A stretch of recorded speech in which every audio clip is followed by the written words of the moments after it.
La entrevista del Telematutino 11, gente importante a tratar temas importantes. Nos acompaña el ingeniero agrónomo Héctor Guzmán, que es un dirigente del PRD de larga data, que nosotros lo convocamos porque no solamente por su condición de político, sino que él es de los políticos que ve, como decían, al doblar de la curva.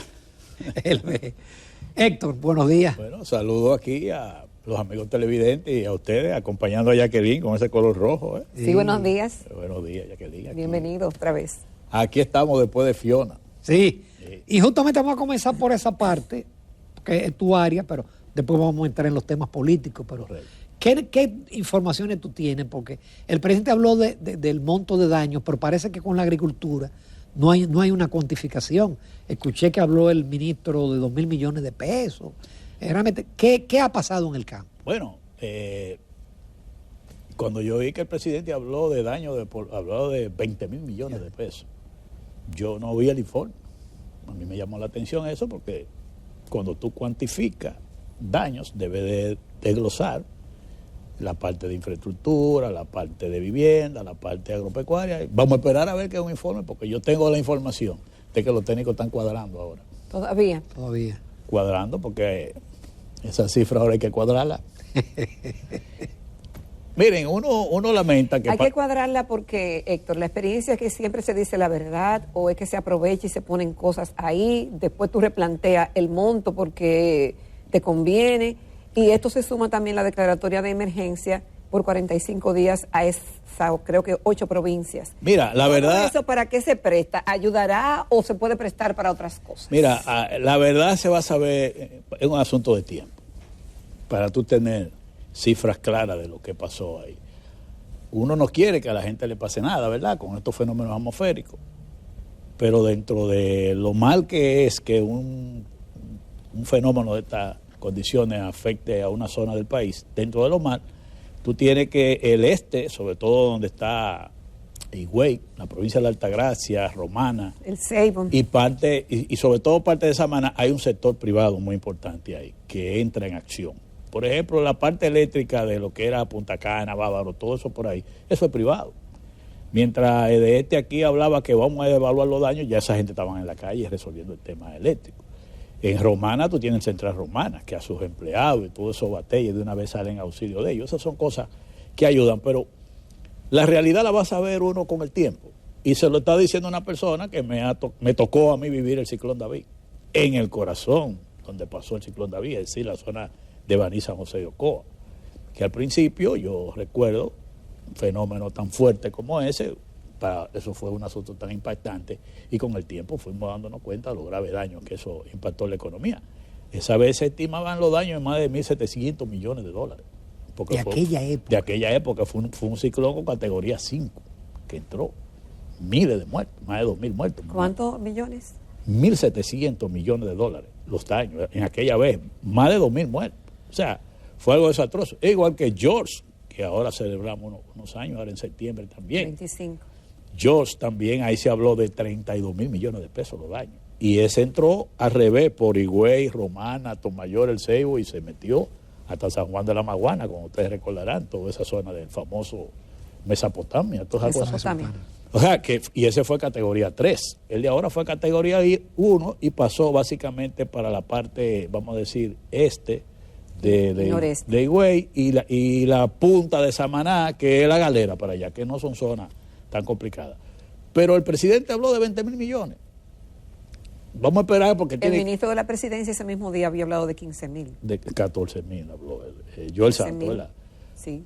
Tú oyes cifras diferentes. A mí lo que me extrañó fue que en el Congreso se aprobara una declaratoria de emergencia a 12 provincias y tú no tienes un informe. ¿Bajo qué criterio tú declaras eso? Pero los legisladores nuestros, como son provincias que le tocan a ellos, a un legislador se le hace difícil votar en contra, porque van a decir que su pueblo lo crucifican. Pero yo pienso que como el presidente de la República va mucho de transparencia, yo cuando yo vi que anunciaron que a las 6 de la tarde iban a dar un informe el presidente de la evaluación de los daños, yo pensé que venían con un informe detallado. ¿Qué implica cuando se declara una provincia en estado de emergencia? ¿Cuáles facilidades tiene esa provincia? ¿Qué implica eso? Los procesos, sobre todo de compras y contrataciones, que son más ágiles, no quiere decir que no haya procesos. porque también aquí hay gente que cree que va a ir de grado a grado y eso no es así, eso también tiene un control. Ahí juega un papel. Pero a ver, se aprovecha eso. Sí, se aprovecha. En eso hay que tener cuidado. En eso hay que tener cuidado porque los tiempos de antes no son como los de ahora, porque ahora hay todo un sistema, eso de compra y contrataciones, que tú tienes que esperar 3 días, que tú tienes que ser transparente, que tú tienes que definir dónde están los fondos de lo que tú estás aprobando, porque tú no puedes aprobar una operación o una acción si no tienes los fondos disponibles, todas esas cosas. Y la gente de compra y contratación hicieron la observación que emergencia no quiere decir que usted pueda hacer lo que usted quiera, sino que usted tiene que también que someterse a un procedimiento. Al final de cuentas, lo que importa es que a la gente lo ayude. Y la urgencia más grande, que es el tema de la comida, de la vivienda y la salud, eso no puede faltar a cada ciudadano.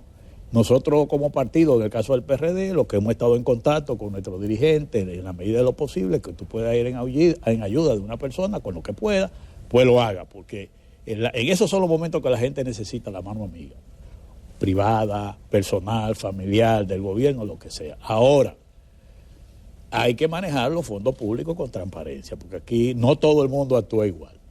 No todo el mundo actúa igual. Yo siempre he dicho que fíjate que aún con un sistema de compra y contrataciones, lo que pasó en educación, claro, con la licitación de los libros digitales. Tú sabes que mi experiencia por el paso por el Estado me dice a mí que la honradez, la transparencia de una institución depende mucho del incumbente, más que de los métodos, porque aquí sabemos todo. El que es serio, el que es honesto, tú le puedes poner todos los mecanismos que tú quieras. Si es honesto, va a ser honesto. Tú le puedes poner todos los mecanismos que tú quieras. Si es un sinvergüenza, va a actuar como un sinvergüenza. Yo creo en la persona. Siempre hay un resquicio. Sí, yo creo en la persona. Mira, y uno que ha vivido administrando en la administración pública, es un problema que tú lo llevas íntegro. Yo no le pongo a la mano a un peso ajeno del Estado, a una gente pobre que tú quieras ayudar. Mira, tú me puedes mochar la mano mejor. Yo no lo hago. Y lo he demostrado en todo mi tiempo. Y es prueba, mi primera administración que a mí me tocó fue en San José con el encargado de Agricultura, en el 78, en plena campaña del PRD. Y yo era, ya tú sabes, contrario a Balaguer, 1000 por 1000. Y esa vez los fondos públicos, con la Cruzada del Amor, usted se recuerda cómo en plena campaña me tocó vender semillas de papa. Y de esa semilla de papa vendida, 85,000 pesos quedaron de fondo. Yo lo dejé en el banco, no lo tocamos. Cuando llegó la nueva administración de Antonio Guzmán, Hipólito Mejía, secretario de Agricultura, por la radio oía yo que decían, ¿dónde hay dinero? Que no hay dinero. Se quedó sin dinero el sector agropecuario y agricultura. Y yo le dije al secretario, aquí hay dinero, hay 85,000 pesos. Fondos disponibles que usted lo puede mandar a buscar. Que eso era mucho dinero. Que sí era mucho dinero, pero ven acá, muchachos. Estamos hablando que lo que llamaban una jaula de semilla de papa para tu sembrar costaba 9 pesos. Héctor, pero no se prevé que vaya a producirse escasez de bienes de la canasta básica. Sí, porque mira qué es lo que pasa. Nosotros tenemos, y ya aquí podemos entrar en materia. El gran problema que yo he visto en el gobierno de Luis Abinader, hay un problema de la gerencia del Estado. Cuando yo te hablo de la gerencia del Estado, es atender al Estado en sentido general. A ti te eligieron para tú ser el gerente, gerenciar. Pero tú tienes que ver las prioridades del país y en función de eso tú actuar. En el campo te decían a ti, cuando tú tienes 10 obreros deshiervando, si tú te pones a deshiervar una esquina, va a perder el control de los 10 obreros.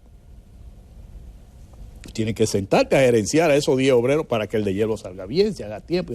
En este caso está pasando lo mismo con el gobierno. Tú tienes un presidente que se mueve por aquí, que por allí, que por aquí, que por esto, pero la parte gerencial es muy delicado lo que está pasando. Y voy a entrar en materia. Cuando tú me preguntas del sector agropecuario, tú lo has visto.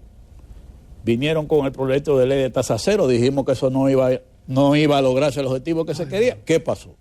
Porque tú no puedes poner en manos del comerciante los precios, porque el comerciante su trabajo es hacer negocio. Si tú tienes ajo a 12 pesos la libra en la calle, un importador, aunque tú le quites los impuestos, no es verdad que lo va a vender a menos de 12 pesos, porque él va a ganar 4 pesos. Un error, lo cometieron y se le dijo, y no escucharon a nadie. Ahora nosotros tenemos, y ustedes comentaban aquí, nosotros tenemos 2 grandes problemas, además de lo que existen, de la inflación y ese tipo de cosas, que son situaciones difíciles. Mira, y lo que viene es grande. El sector eléctrico, ustedes hablaron. ¿Ustedes recuerdan que la última vez que yo estuve aquí, yo les dije que el gobierno tenía que intervenir en el sector eléctrico? Y después vinieron el problema de la tarifa eléctrica y vino todo ese problema y él hizo algunos movimientos. Perfecto. La situación que le espera al país, y uno no quiere ser pesimista con esto, con el tema eléctrico, es grave. ¿Por qué? Los estudios, el propio gobierno anunció que el país necesitaba para el 21-22 instalar 800 megas ante la demanda que tiene. Y para el 23, la otra parte que hace un total de 1.200 megas. Usted tiene que tenerlo para la demanda que el país tiene, para estos años, ese tipo de cosas. No se ha instalado uno. Y lo que anuncia el gobierno ahora es que una licitación que hicieron para 800 megas la dejaron sin efecto. Y la posibilidad de incluir algún aporte de generación es la barcaza de Asua, que ayer dijo el ministro de Medio Ambiente que él no ha autorizado eso. Que los postes. Que lo que él autorizó fue las estaciones de transmisión. Oiga bien, ¿qué quiere decir? Que eso ahí no va a entrar tampoco. Y ahí hay un lío del carajo en los negros de Asua, que tú entras por Isura y ahí te va al fondo. O sea que eso no va a comenzar a operar ahora. Pero la de Boca Chica, que decían que iba a entrar en septiembre, que son 190 megas, tampoco va a entrar en septiembre. Es decir, lo que nos espera a nosotros, además del tema de los costos del gas natural. Con que salga Punta Catalina o Itabo o Jaina. Es un hilito que estamos nosotros. Y yo te pregunto, ante un cuadro así, ¿tú has visto al presidente hablar de eso? ¿Tú lo has visto al presidente preocupado por eso, yendo al sector eléctrico? En Asua, ahí en Los Negros, con la barcaza, eso. Una situación cuestionada por todos lados, porque el presidente habla de transparencia, pero en el sector eléctrico no hay transparencia, que es el sector más importante. Porque sin energía no hay desarrollo. Mira lo de Cuba, mira lo de Puerto Rico. Tú que decías ahorita que Cuba y Puerto Rico, pues nosotros vamos a entrar en lo mismo. Porque eso no es una cosa que tú de la noche a la mañana lo puedes resolver. La improvisación, la falta de planificación, la falta de experiencia, de conocimiento en el tema eléctrico de los funcionarios que hemos tenido, ha sido un fracaso en 2 años. Y el presidente no hace nada. Al contrario, lo ha dejado ahí. Introdujo ahora a una persona que en el consejo vamos a decir que dirige las EDES, que es a Manuel Lara, que yo estoy seguro que ese es un sacrificio que él está haciendo ahí, con capacidad, con experiencia, pero esa es una persona. Pero los movimientos que se han hecho en el sector eléctrico son muy cuestionables de los funcionarios. El que dirigía es que es el doctor Astacio. Que es la más ineficiente de las EDE. Además de la más ineficiente, él era director ejecutivo del consejo de las EDE. Y de ahí lo pasaron ahora a superintendente de electricidad. O sea, de un ejecutor lo pasaron a regulador. Pero una persona que había apelado la decisión de la barcaza de Asua porque la superintendencia de electricidad le había anulado la licitación. Se la rechazaron. La apeló, se la rechazaron. Y después el superintendente, parece que por una línea gubernamental, tuvo que hacer un arreglo y la aprobó, la licitación, bajo la condición de mantener los mismos criterios técnicos, pero dijo, por la emergencia que el país tiene. Oiga bien, le buscaron como la vuelta. Y fíjese lo que está pasando en Asua, que dice el Ministerio de Medio Ambiente, que ellos autorizaron para la parte de transmisión, torre de transmisión, no para la barcaza. Y yo te pregunto, con toda la protesta, heridos, represión que hubo ahí en Los Negros de Asua, el presidente que sale mucho, ¿por qué no va ahí? A ver, ¿qué pasa? Y con estos cuestionamientos, ¿qué pasa? O sea, el sector eléctrico, lo que nos viene en el sector eléctrico, eso debe ser una prioridad y una urgencia del gobierno. Y vuelvo y reitero, el presidente Luis Abinader debe intervenir en el sector eléctrico, pero serle transparente al país con ese sector eléctrico. Y el otro tema, como ustedes decían, el tema haitiano. El tema de Haití. Y ese yo puedo decirle a ustedes que en una ocasión el presidente Luis Abinader reunió a todo el liderazgo político, a todos los partidos, y tratamos ese tema, y los partidos manifestaron su apoyo a esa situación. Al día de hoy, que la situación se ha agravado, yo quiero que ustedes me digan cuál es la información al país que el gobierno le está dando ante esta situación. Lo que viene ahí no es fácil. Lo que viene ahí no es fácil. En esta semana pasada me tocó ir a Nueva York a acompañar al presidente del PRD, a Miguel Vargas Maldonado, que había un evento de la Internacional Socialista, había el asunto de la ONU, Y ahí se hicieron unos contactos, y el ambiente que hay ahí es un ambiente, con el caso de Haití. Bueno, ya ustedes vieron lo que se anunció, que México y Estados Unidos van a proponer una serie de medidas con el caso de Haití. Entonces, estamos preparados nosotros para lo que viene. El gobierno tiene que tener información de lo que viene, tiene que tenerla. Yo pienso que el liderazgo político dominicano, ante una situación como esa, tiene que colocar los intereses particulares y partidarios de lado y pensar que aquí, como país, ese tema tenemos que tenerlo como prioridad. Yo le estoy hablando, el tema eléctrico. Sin electricidad no hay desarrollo.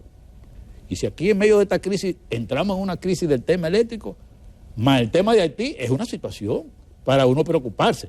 Y esa es la gran preocupación que tenemos nosotros, como partido del PRD, porque un país en la situación que está, que tú ves que la gente está en la calle sin recursos, inflación, el problema de la educación, el problema de la salud agravado, entonces tú tienes todo tema.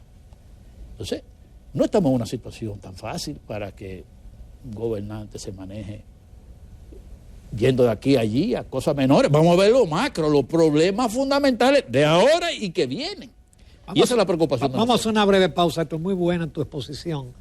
Volvemos en unos minutos con Héctor Guzmán.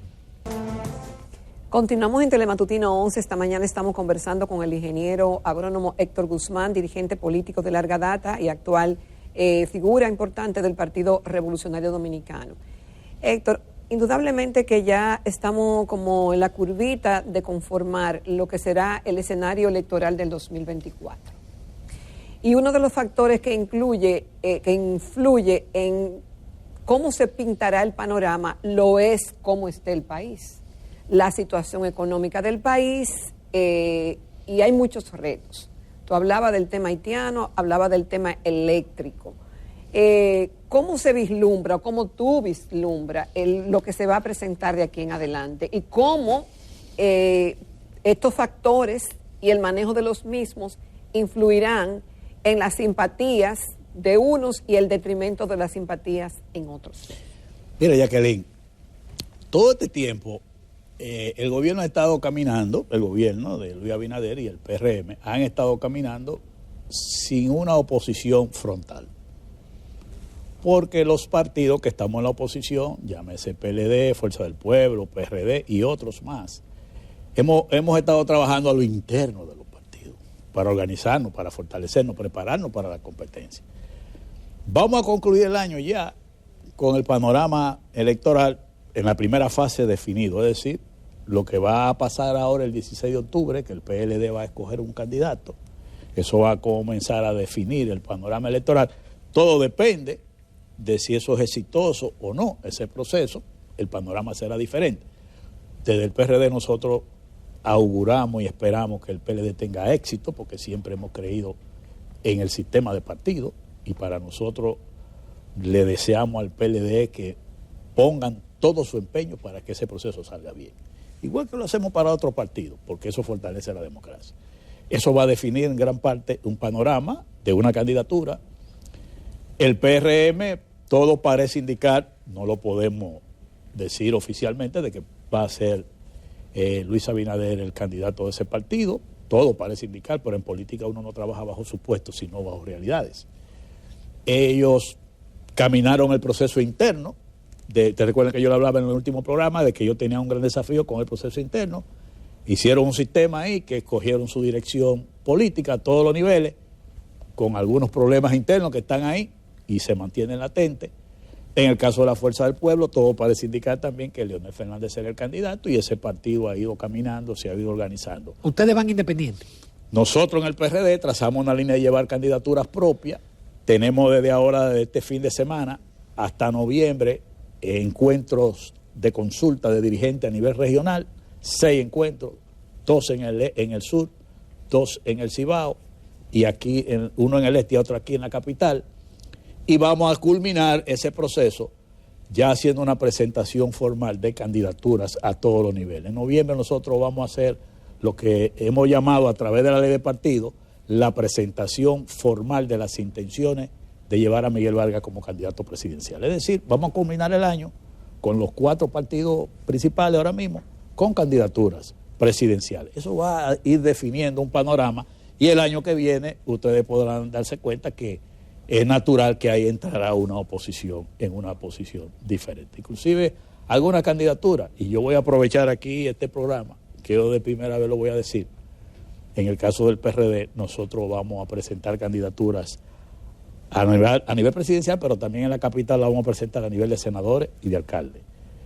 Los compañeros del partido, básicamente la juventud, me han convencido y me han planteado que yo asuma la candidatura a senador de la capital. Vamos para el ruedo. Ustedes se preguntarán, pero ¿y del PRD, que no es como antes, cómo tú piensas que va a ganar? Y yo pongo de ejemplo a Eduardo Estrella en Santiago, que el Dominicano por el Cambio tenía menos de un 1%, y hoy no solo es senador, sino presidente del Senado. Es decir, que en la contienda electoral, aquí en la capital, vamos a tener a esta persona que usted ve aquí aspirando por el PRD a senador, con todo mi legado de la gente que me conoce, y a la compañera Yané Camilo va a aspirar a la alcaldía del Distrito Nacional. Esa es la fórmula que el PRD, en Santiago también tenemos, en San Cristóbal y en cada una de las provincias. Es decir, cómo comienza el cuadro electoral a irse definiendo. De ahí en adelante, Jacqueline, todo va a depender, para el caso de gobierno, de las ejecutorias del gobierno. Que las cosas no van bien. Yo creo que al gobierno se le va a poner más difícil la situación. No sé si el presidente va a seguir con este estilo de gobierno que él lleva, que es muy... Pero le ha funcionado. No crea que es así. Bueno, tiene simpatía y él tiene buena imagen y muchos elogios de aquí y fuera de aquí de que la economía va bien y que somos un punto luminoso en el sector. Entonces, lo que pasa es que la economía va bien. Región. La economía va bien cuando uno lo oye hablar, yo oye los informes, pero en el cuerpo del dominicano, en su mayoría, eso no es lo que se siente. La gente entiende que tiene una situación económica difícil. Por ahí está el tema del costo de la vida, el tema del desempleo, el tema de la inseguridad ciudadana, todo eso. Pero como te he dicho, no ha tenido todavía una oposición frontal, eso viene ahora. Y ya yo le he hablado del caso, mire el caso de educación, que ustedes comentaban. ¿Tenían que abrirse las clases para saber lo que estaba pasando en educación? No, el presidente lo sabía del primer día. No acusen a Fulcar y al otro, no, el presidente lo sabía. Porque en todos esos consejos provinciales y consejos de gobierno que el presidente ha ido, se lo decían al tema de educación. Porque si algo conoce cada comunidad que va a un pueblo, es el problema de las escuelas. Es más, yo le voy a decir más. Dentro de la gobernadora que el presidente tiene, hay maestras que le decían lo que estaba pasando en educación. Y el presidente no hizo nada. Él lo sabe. Le decía, mire, aquí la escuela es un problema, aquí no hay butaca, la escuela está dañada, y van día y día y día pasando, y no hacían nada. Pero tú nada más tienes que darte cuenta que conoce la administración pública, sabe que cuando una escuela de un pueblo te aparece en el presupuesto en un año, y vuelve y te aparece en el presupuesto el otro año, y vuelve y te aparece en el presupuesto otra vez, es que algún problema hay. Y los funcionarios lo saben. Porque tú sabes que la política presupuestaria se maneja que primero están las obras que tú tienes que concluir y después con lo que sobre tú pones obras nuevas. Entonces, si tú tienes una escuela en San Cristóbal y la pusiste en el presupuesto hace un año y en el segundo año la pones en el presupuesto y en el tercer año tú dices, ¿qué está pasando con esa escuela que no la han terminado? Pues eso lo sabemos, los que conocemos la administración pública. El presidente sabía la situación de educación, como sabe la de cada una de las instituciones. Porque todos esos consejos de gobierno y toda esa visita que hace a la provincia le dicen, lo que pasa es que el presidente no va a donde están los problemas. ¿Por qué no va a Solos Negros? ¿Por qué no va a una comunidad, a un distrito municipal que se llama Villarpando de Azua, que hay un problema con un proyecto de energía solar? Que eso ahí hay una crisis porque ese proyecto los dueños quieren apoderarse prácticamente del distrito municipal entero. Entonces, ¿cómo puede ser que una comunidad no tenga ni derecho a crecer, no tenga derecho a existir, y hay un conflicto de ese tipo, y el gobierno no se mete? Y ahora lo que estamos hablando de la barcaza de los negros, y el gobierno no se mete. Y van a construir otra en Boca Chica, y el gobierno no dice nada. Y se suspende una licitación para 800 megas, y no dicen nada. Y tú le dices, pero ven acá, ¿y por qué el presidente no se mete en eso? Y tú te vas a la parte sur de Valle Nuevo, de San José de Ocoa, los productores que están ahí ni pueden abrir la escuela, ni pueden trabajar la agricultura, ni tienen nada, y lo han abandonado a su suerte. O sea, y te va a Santiago Rodríguez, la famosa presa, que se llama ya la presa que dicen de Guayubín, que no es de Guayubín, que es de Santiago Rodríguez, pero es el río Guayubín. Y los ciudadanos de ahí están protestando porque le dicen que donde van a construir esa presa no debe ser porque no va a resolver el problema, que tiene que ser agua más arriba, como dicen en el campo. Y eso es lo que ellos quieren que lo escuchen. Y no lo escuchan. Y te vas entonces a la presa de Las Placetas en Jánico, allá en la sierra de Santiago, y la comunidad, la iglesia protestan y tampoco lo escuchan. ¿Por qué el presidente no va ahí? O sea, no va a donde... Yo estoy citando problema por problema. En San Juan de la Maguana hay un tema con una minera. El presidente va a San Juan y ahora, ¿por qué no trata ese tema? Que son los temas de la comunidad. O sea, mientras oímos todo esto, que es muy bonito, muy mediático, cuando tú te vas a la sociedad directamente a escucharla, te das cuenta de todos los problemas que están pasando, que la gente ya está... Ese tema de educación de la salud, señores, los hospitales, el mismo ASUA, porque ASUA uno lo pone de ejemplo. Hay un hospital que le llaman de Taiwán, que es un hospital regional. Vayan a ver los médicos haciendo cirugía en franela por el calor, porque no tienen ni aire acondicionado. Y no, los hospitales no tienen medicina, por eso es lo que el pueblo está sintiendo. Muy bonito los mediáticos. Y a mí no me vengan con eso, de que la economía es 5%, de eso yo sé. Yo sé eso, lo que pasa es que usted tiene que irse a lo que le llaman la micro. Como decíamos nosotros, si la economía no maneja el boroneo hacia abajo. La macro está bien, pero la micro... La micro está mal. Pero pongan el ejemplo de México, ahora mismo López Obrador. La macro no está bien, pero la micro está bien. Y ahí en México va a ganar, porque él no va a aspirar, va a ganar el que la apoye. Tiene apoyo, ¿por qué? Porque se ha ido a la micro. Al boroneo abajo, como que entiende la población, abajo, señores. Pero mira, los políticos somos la gente que más recibimos la situación que está en el pueblo. Yo he visto gente que lo primero que te hace es que te hablan de sus problemas de salud, te hablan de sus problemas personales, de problemas de comida, de problemas de la casa que no tengo cómo pagar, el problema de la mascota, el problema de los libros de los muchachos, eso es lo ahora, y de la receta médica. Y que voy a operar un familiar en un hospital y no hay catéter para poner un suero. Y no hay, pero ven acá, eso es lo que está pasando. Lo que pasa es que cuando el gobierno van todas estas jipetas, van todas estas cosas, y lo que reciben es a los empleados, a la gente del PRM. Vámonos ahí. Yo le estoy poniendo ejemplo. Santiago Rodríguez, La Sierra, Azua, Lo Negro, Villalpando, Valle Sosito, Valle Nuevo, San José de Ocoa, la parte sur, en la Horma, vaya a ver.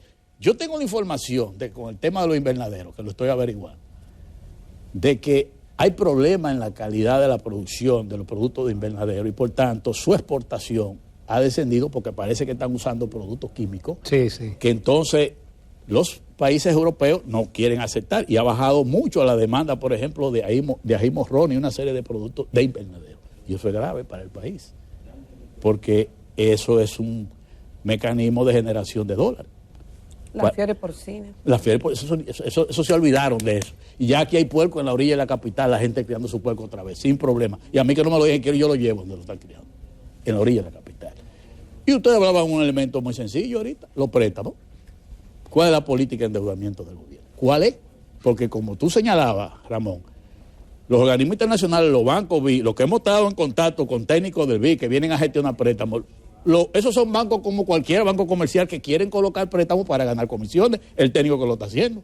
Ahora, tú como país tienes que trazarle la política de endeudamiento. Yo quiero préstamos, pero es para esto, no que me diga el banco a mí que me va a prestar. Yo le digo para qué que yo quiero préstamos, lo que tú señalabas, ¿en qué lo vamos a invertir esos cuartos? Te le ponen ese concepto general, pero es para financiar el presupuesto en otras cosas, como tú lo has dicho. Héctor Guzmán, como siempre, gracias a ustedes. Interesantísimo. Bueno, te esperamos pronto. Gracias. Quizá nos escuche, porque estamos muy preocupados por ese tema eléctrico y el tema de Haití, del lado de este país. Inclusive hay unos funcionarios que están más preocupados que yo. 2 funcionarios. Qué bueno. A nivel del ministerio, pero no preocupados por el tema haitino, por ellos también. Gracias, Héctor. Nos vamos a comerciales. Retornamos a la recta final del Telematutinos.